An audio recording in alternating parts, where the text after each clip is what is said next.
Hello and welcome friends. आज हम बात करेंगे कुछ ऐसे वर्ड्स की जो आपको अपने लिसनिंग टेस्ट में अक्सर सुनने को मिलते हैं। It is very important that you familiarise your self with these words, ताकि जब वो आपको ऑडियो में सुनने को मिले तो आप उनको इमीडिएटली आइडेंटिफाई करके मार्क कर सकें। So let's begin.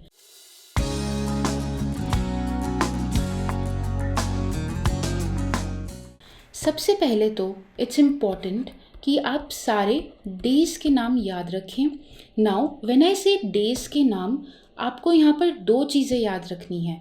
सबसे पहले तो word plus the various ways in which these words can be used in sentences. For example, अगर मैं लिखती हूँ ट्यूसडे, तो ट्यूसडे में आपको ट्यूसडे की स्पेलिंग भी पता होनी चाहिए। The correct spelling is going to get you marks. अगर आपने अपना आंसर करेक्ट लिख दिया लेकिन उसकी स्पेलिंग गलत कर दी तो आपके मार्क्स कट हो जाएंगे, and that means that answer will not be counted towards your maximum band. So it's important कि आपको याद हो स्पेलिंग, साथ में उस वर्ड को किस वेज में यूज़ किया जाता है। सो ट्यूसडे के बाद आता है वेंसडे। नाउ अक्सर वेंसडे को प्रोनाउंस किया जाता है वेंसडे, बट उसकी स्पेलिंग होती है वेडनेसडे। तो आपको याद रखना है कि if you are hearing Wednesday, you have to write down Wednesday. Tuesday, Wednesday और साथ में सैटरडे, जो अक्सर बच्चे स्पेलिंग में मिस्टेक कर देते हैं। ये वो 3 वर्ड्स हैं डेज़ के जो अक्सर बच्चे लिखते समय गलत स्पेलिंग से लिख देते हैं। So you need to remember that these 3 words are where you can commit mistakes. चलिए ये तो बात हो गई डेज़ की। अब बात करते हैं कि इसको किन वेज में यूज़ किया जा सकता है। सो ट्यूसडे, वेंसडे एंड सैटरडे को अक्सर कॉन्वर्सेशन में वैसे ही यूज़ किया जाता है जो उनका एक्चुअल मीनिंग है, that is days of the week. But in foreign countries, in English native countries, Tuesday, Wednesday and Saturday can also be the names of children, of people and places. For example, you can go to the Friday kitchen or the Tuesday kitchen, or you might encounter a child जिसका नाम है Wednesday. So these are common words that are used as names of people also. You need to remember that. Now days के बाद आते हैं months.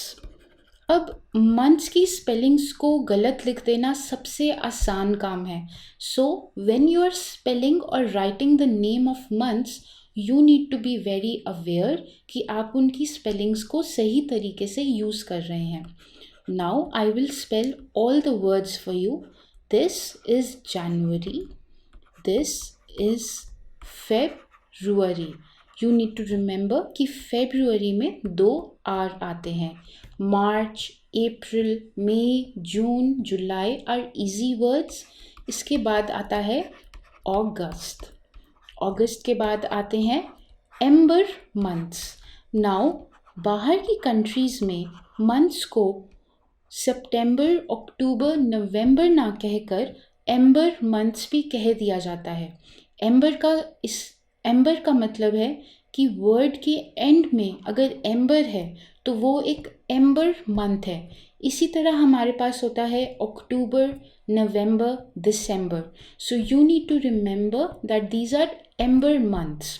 ये आपके fill in the blanks में या MCQs में आपसे पूछा जा सकता है as part of the conversation.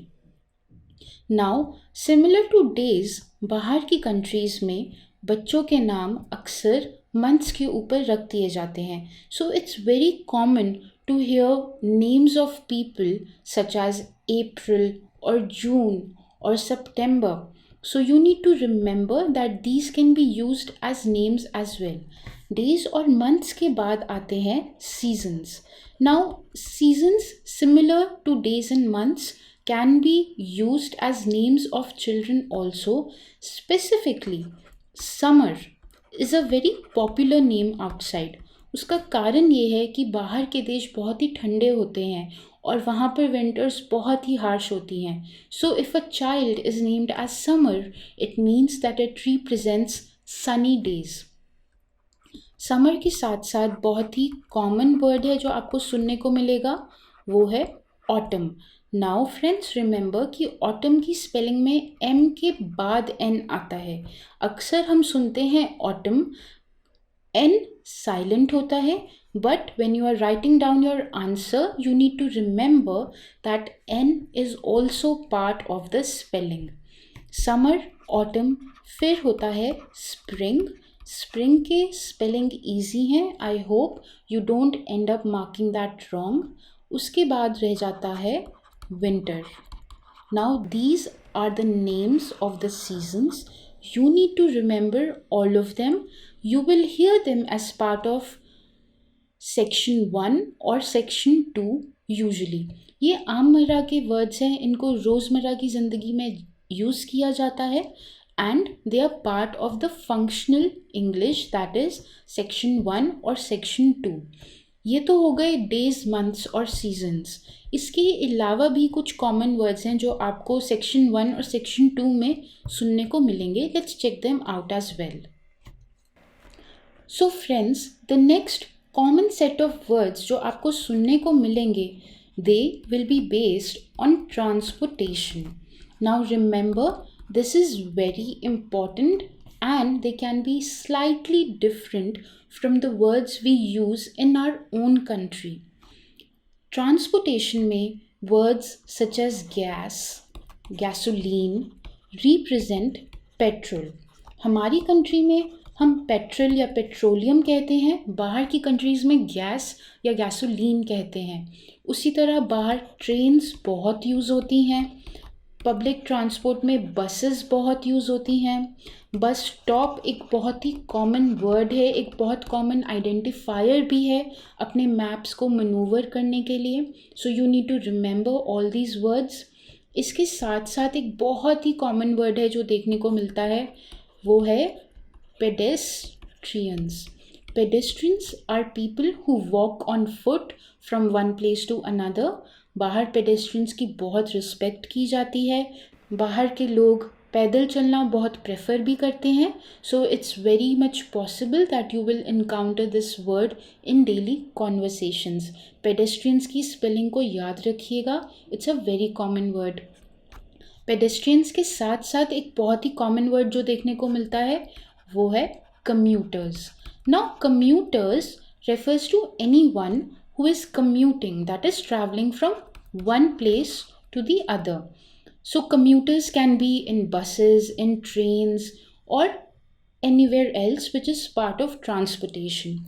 Commuters के साथ साथ एक common word है जिसकी spelling को आप गलत कर देते हैं, that is passengers. So you need to remember this word as well. Remember कि passengers में double S आता है. इसके बाद बहुत कॉमन वर्ड है traffic lights. Remember, traffic lights में डबल एफ आता है. Do not end up marking it wrong. Transportation के अलावा एक बहुत ही कॉमन सेट ऑफ वर्ड्स है जो यूज़ किया जाएगा कॉन्वर्सेशंस में. Let me introduce you to them. These are colours. Now British English में यू का यूज़ किया जाता है, कनेडियन इंग्लिश में भी यूज़ किया जाता है. सो you need not skip the you in the colours. Colours कौन कौन से हो सकते हैं? ब्राउन, वाइट, ब्लैक, हेज़ल, या फिर इसके साथ रिलेटेड वर्ड हो सकता है translucent, opaque. Now remember friends, similar to words in months and days, colors को भी यूज़ किया जाता है नेम्स में. फॉर एग्जाम्पल किसी का नाम हो सकता है रॉबर्ट ब्राउन. नाउ समटाइम्स यहाँ पे ब्राउन में ई भी लगा होता है. इन दैट केस आपको स्पेलिंग प्रोवाइड की जाएगी. You need not mark the E on your own. If you hear a word Robert Brown, you can simply write Brown. And remember, Brown here is not a color, it is a name. यहाँ पर एक बहुत ही ज़रूरी बात है जो मैं आपको बताना चाहती हूँ. आपने नोटिस किया होगा जब मैंने डेज के नाम लिखे, मैंने मंथ्स के नाम लिखे और मैंने ट्रांसपोर्टेशन का नाम लिखा, तो मैंने हर जगह कैपिटल वर्ड्स का यूज़ किया. For example Wednesday, for example January. तो यू नीड टू रिमेंबर, जब आप अपने आंसर्स को लिख रहे हैं, you should also use capital words for these. अगर आपको थोड़ी सी कन्फ्यूजन होती है और मान लीजिए आपको फेब्रुअरी की स्पेलिंग में डाउट हो रहा है, तो आप फेब्रुअरी की जगह 10/2/2020 भी लिख सकते हैं. This will also be counted as 10th February 2020, but this is an exception. Always try कि आप वर्ड को ही स्पेल कर रहे हैं. Now friends, remember, इन सारे कॉमन नाउन्स की जगह अगर आपको कोई बहुत ही पेक्यूलियर नाम प्रोवाइड किया जा रहा है, फॉर एग्जाम्पल आपको किसी कासल का नाम प्रोवाइड किया जाता है फिलर्स में, और कासल का नाम है बाइथवेट castle. So what you need to do here, you need to wait for all the peculiar words, for all the specific pronouns and nouns. आपको spelling provide की जाएगी by the examiner, that is audio में ही आपको spelling भी दी जाएगी. So you need to remember, you need to wait for the spelling, और जैसे ही आपको spelling provide की जाएगी आप immediately उसको jot down कर लीजिएगा. So friends, this is the most common words that I wanted to introduce you to. These are the most common nouns that you will encounter in the audio. Stay tuned, for I will be bringing more such words for you in the next videos.